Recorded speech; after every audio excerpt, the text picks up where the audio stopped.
रहमानिर्रहीम अल्लाहुम्मा सल्लि अला सय्यिदिना मौलाना मुहम्मदिन व बारिक वसल्लिम वसल्लि अलैहि। आप तलबा को अगर लहजात सिखा रहे हैं और आपके तलबा इकराम ने 3 से 4 5 लहजात सीख लिए हैं, तो ज़रूरी बात इसमें यह है कि आपके तलबा को हर वक्त ये तमाम लहजात आते हों। और अगर आपने सिखा दिए और फिर इन लहजात को आपने छोड़ दिया है तो बच्चे इन लहजात को बहुत जल्दी भूल जाते हैं।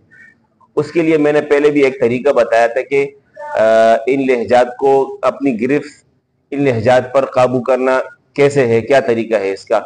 उसका एक तरीका यह है कि आप इन लहजात को सबकी मंजिल में चलाते रहें। सबकी में अलग लहजा हो। आप अगर 7 असबाक सुनते हैं उसका अलग लहजा होना चाहिए और मंजिल का अलग लहजा हो। और मंजिल में अगर एक पारा है तो आधे पारा का एक लहजा, दूसरे आधे पारा का दूसरा लहजा हो। 2 पारे हैं तो एक पारा एक लहजे में, दूसरा पारा दूसरे लहजे में होना चाहिए। तो एक तो ये बेहतरीन तरीका है इन लहजात को काबू करने का।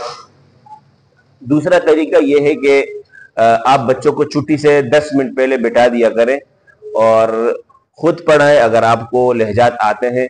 और अगर आपको नहीं आते, लहजात आपने नहीं सीखे हैं, तो क्लास के जो बच्चे होते हैं उनमें कुछ बच्चे ऐसे होते हैं जो लहजात अच्छा पढ़ते हैं, आप उन तलबा से पढ़वा लिया करें। तो अल्हम्दुलिल्लाह इन तमाम बच्चों ने 4 लहजात सीखे हुए हैं। तो आज हमारी कोशिश होगी कि इन तमाम 4 लहजात में थोड़ा थोड़ा पढ़कर जो है बच्चे सुनाएं, 2-2 आयत 3-3 आयत, ताकि आपके सामने वो प्रैक्टिकली तौर पर वो तरीका सामने आ जाए। तो अभी मैं तालिब इल्म को माइक पकड़ाऊंगा, वो आपके सामने पढ़ेंगे। बिस्मिल्लाहिर्रहमानिर्रहीम। बिस्मिल्लाहिर्रहमानिर्रहीम। इज़ा जाअकल मुनाफिकून क़ालू नशहदु इन्नका लरसूलुल्लाह। इज़ा जाअकल मुनाफिकून क़ालू नशहदु इन्नका लरसूलुल्लाह वल्लाहु यअलमु इन्नका लरसूलुहु वल्लाहु यशहदु इन्नल मुनाफिकीन लकाज़िबून। वल्लाहु यअलमु इन्नका लरसूलुहु वल्लाहु यशहदु इन्नल मुनाफिकीन लकाज़िबून। इत्तखذوا أيمانهم جنة فصدوا عن سبيل الله. اتخذوا أيمانهم جنة فصدوا عن سبيل الله إنهم ساء ما كانوا يعملون. إنهم ساء ما كانوا يعملون। सलहा बिन हसन ने आपके सामने नावा असर पढ़ा है शेख खलील बुखारी के अंदाज में। अब इसके बाद अगला लहजा पढ़ेंगे तालिब इल्म शेखुल्लाह बिन उस्मान जाजिया खलीलिया शेख अब्दुर्रहमान अल-कारी साहब के अंदाज में। बिस्मिल्लाहिर्रहमानिर्रहीम।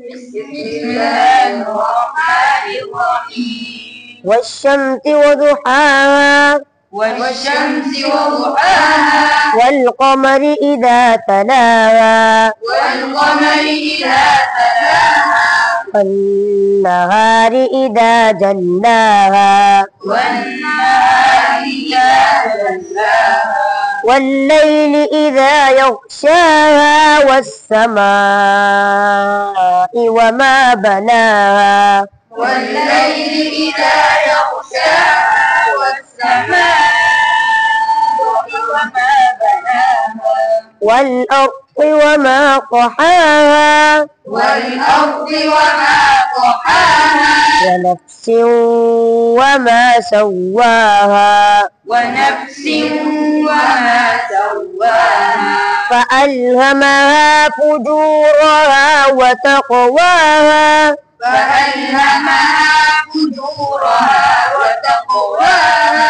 قد أفلح من زكاها وقد خاب من دساها كذبت ثمود بطغواها إذ انبعث أشقاها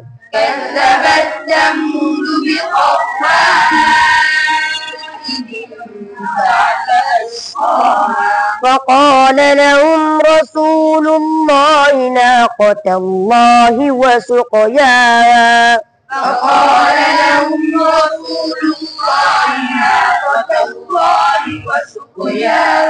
فكذبوه فعقروها فدمدم عليهم ربهم بذنبهم فسواها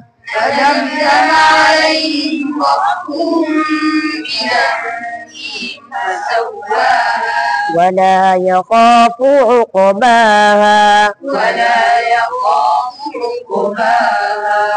ये इन्होंने माशाल्लाह जैसी खलीलिया पढ़ा है। अब इसके बाद अगले तालिब इल्म और पढ़ेगा जिहाद का तालिब इल्म मुज़म्मिल इंशाल्लाह आपके सामने मकाम जिहाद का पढ़ेगा।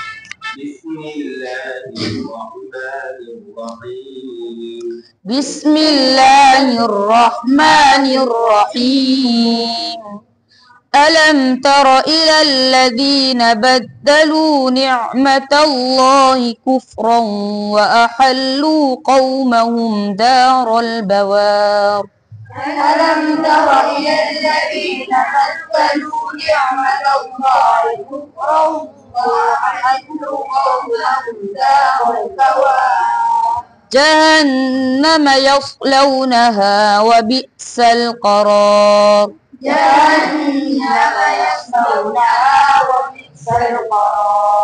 وجعلوا لله أندادا ليضلوا عن سبيله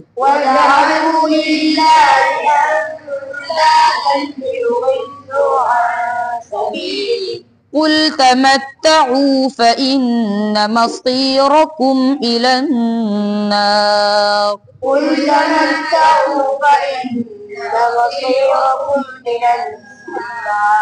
उसके बाद आखिरी लेक्चर तालिब इल्म अब्दुल रहमान पढ़ेंगे आपके सामने मकाम بسم الله الرحمن الرحيم عما يتساءلون عن النبأ العظيم الذي هم فيه مختلفون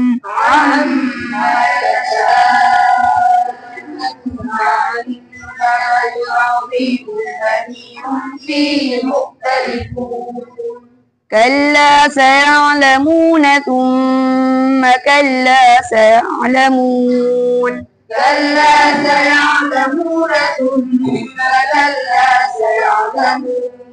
ألم نجعل الأرض مهادا والجبال أوتادا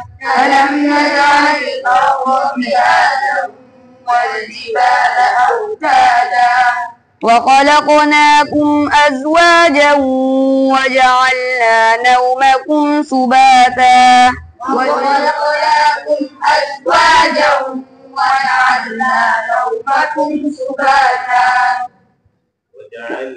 وجعلنا الليل لباسا وجعلنا النهار معاشا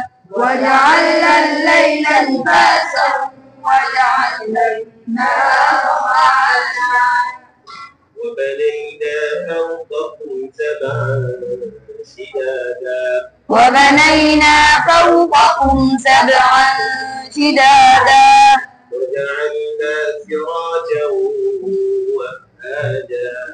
وجعلنا سراجا وهاجا من المعصرات ثجاجا وأنزلنا من المعصرات ماء ثجاجا أخرج به حبا ونباتا وجنات ألفافا. तो इस तरीके पर आपने बच्चों से रोजाना ये लहजात पढ़वाने हैं। इंशाअल्लाह अगर आप ये तकनीक प्लान करेंगे तो तमाम लहजात बच्चों को याद रहेगी। इसी के साथ इजाजत चाहता हूँ। अपना ख्याल रखिएगा। अल्लाह हाफिज।